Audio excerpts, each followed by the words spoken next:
Hello and welcome to join me as we visit a small island in northern Iceland, close by the Arctic Circle and the home of little over 100 people and way more birds. But the island is not just a bird sanctuary, it's also a kind of tractor sanctuary. So welcome to Hrísey.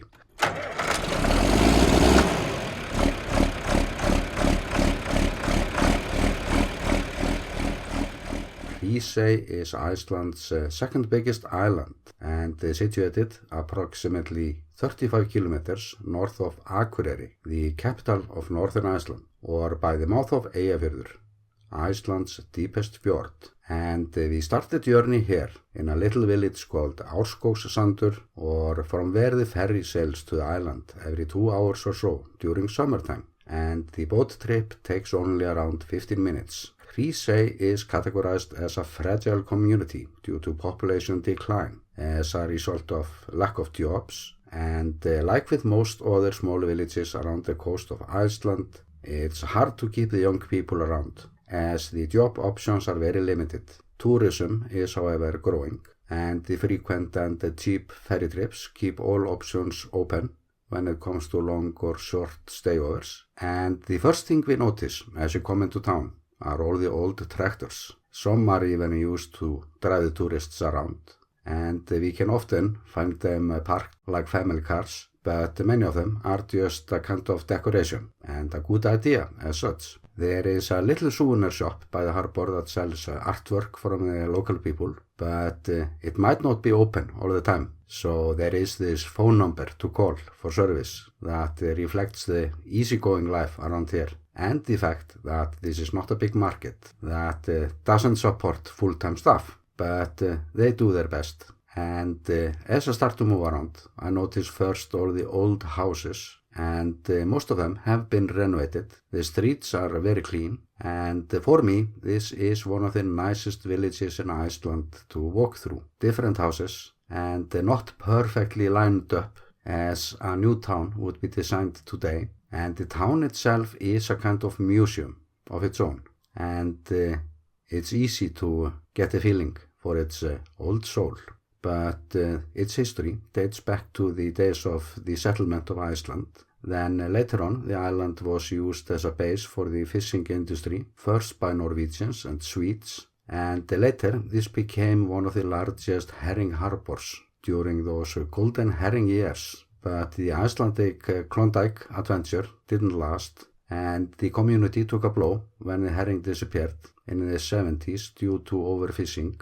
The permanent population back then was close to 400, plus the hundreds that came to work in the herring industry for longer and shorter periods. But the population was down to 300 when the Icelandic fishery quota system was first introduced in 1984.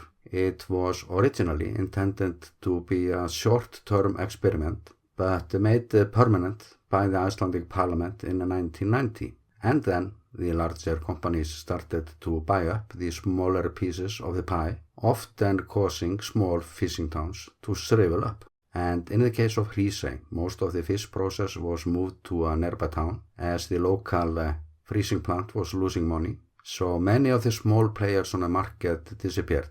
The towns that had strong and well-run companies before the quota system, they survived, while other communities suffered greatly, and in some cases due to lack of social responsibility. And the population decline here can surely be connected to the fish quota they lost, but it's however not all that simple. We just can't blame everything on the quota, even though some prefer to do so. And that's because the fish processing plants all over Iceland rely on foreign workforce for the most part, since Icelanders just won't work those jobs anymore, and that's a shame. And on the ferry, on my way to the island, I noticed this ad hanging there, where the local fish factory was looking for staff, but there is still some fish processing in the island, even though it's just a fraction of what it used to be. The population dropped by 40% from 1994 to 2019, or down to 167 people. And now, only a few years later, it's down to around 100 people, and it's never been so bad before. The municipality Hrísey did, however, merge with Akureyri in 2004, and many hoped that some online jobs would be moved to the island, but nothing of that kind did happen. And it was only this year when the village got a fiber optic internet connection, or something that should have been done years ago, because that's the basis for many types of online jobs, like many of the public jobs that have been moved from Reykjavík. And that is something that should not be that complicated, with some forward thinking and goodwill. And good internet is simply so valuable. But it's not as the government hasn't tried to do something around here. A quarantine center was established here in 1974 so that the Galloway cattle could be imported from Scotland to Hrísey. But that idea and that business never grew that big, and the last cattle were moved to the mainland. So breeding kept on there, but only on a small scale. And for a while there was a quarantine center here for imported pets, but that faded out as well. So due to the population decline, the local convenience store closed a few years back, but it would later open up as the government provided some support to get things going again for small villages defined as fragile. And somehow I have the feeling that they have hit the rock bottom here, and it's only going to be uphill from now, but it will take some time, and the winters will always be hard to deal with when the tourists aren't around. But if there aren't any entrepreneurs left in town willing to come up with some ideas that create jobs, the town might just die as the old people pass away. Even the formerly famous restaurant Brekka closed years ago, so another restaurant opened up by the harbor later on. But the good news is that the old restaurant Brekka is opening again, so there are now both restaurants and guest houses to choose from, and that's positive development. A campsite can be found by the swimming pool, so the infrastructure for tourism is all here. So they have been trying to keep the tourists busy, so they have this tourist information center in the oldest house in town, or the house of Árskógssandur, built in 1886, but it's also a museum that tells the history of shark fishing in Iceland through the centuries.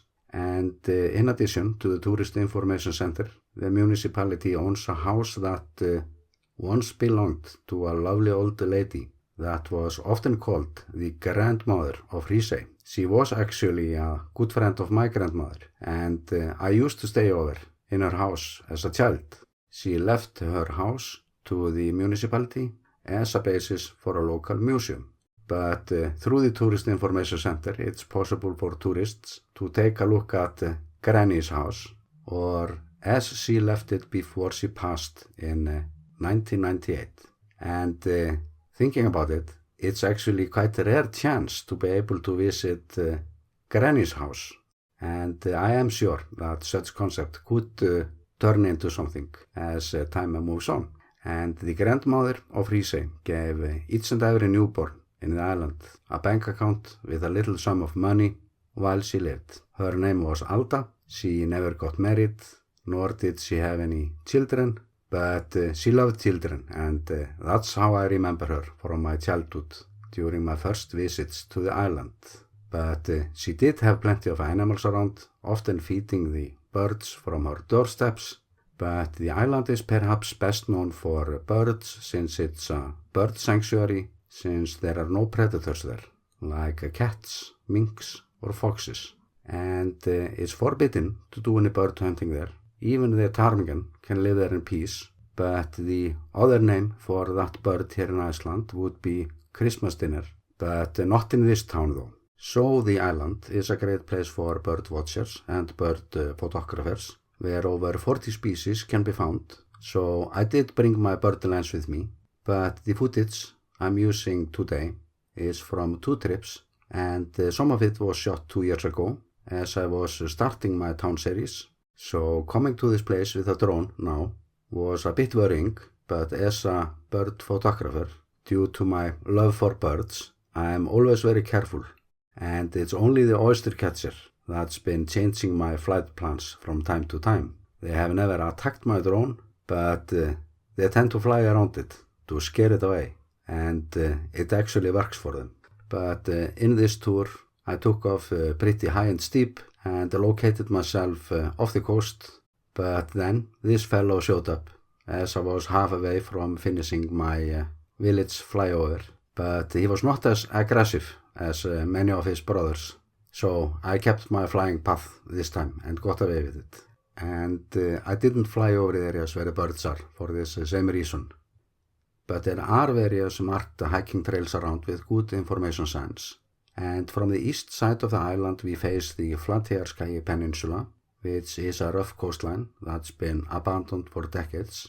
And it's hard to see how people could live there, farming on those few usable strips of land around them. And I do have a road video online on my channel from this coastline, and I'm linking to it. But what I noticed during that trip was Arctic fox all around and almost no birds. So that's the price we pay for that. And the island is not just ideal for bird photography, but northern light photography as well, due to the little light pollution around. And to the east we have the tallest peak by the fjord, or Mount Kaldbakur, with an elevation gain of 1152 meters. And there is this energy zone in the eastern area on the island by one of the hiking paths where we can overlook that beautiful mountain that is considered to be the second most powerful energy resource in Iceland, after Mount Snæfellsjökull glacier.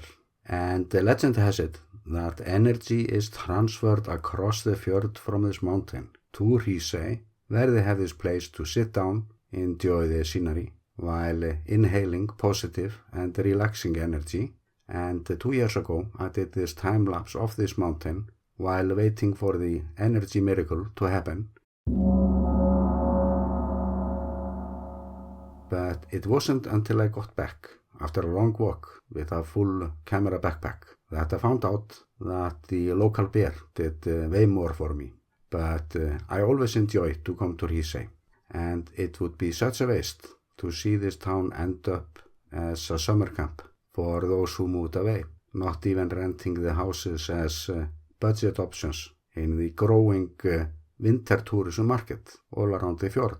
But such arrangements would of course help the restaurants to survive through the winter, keep some flow going through the village, and I'm glad they have finally got the fiber optic cable, because it might just be the biggest chance they have to work their way into the future.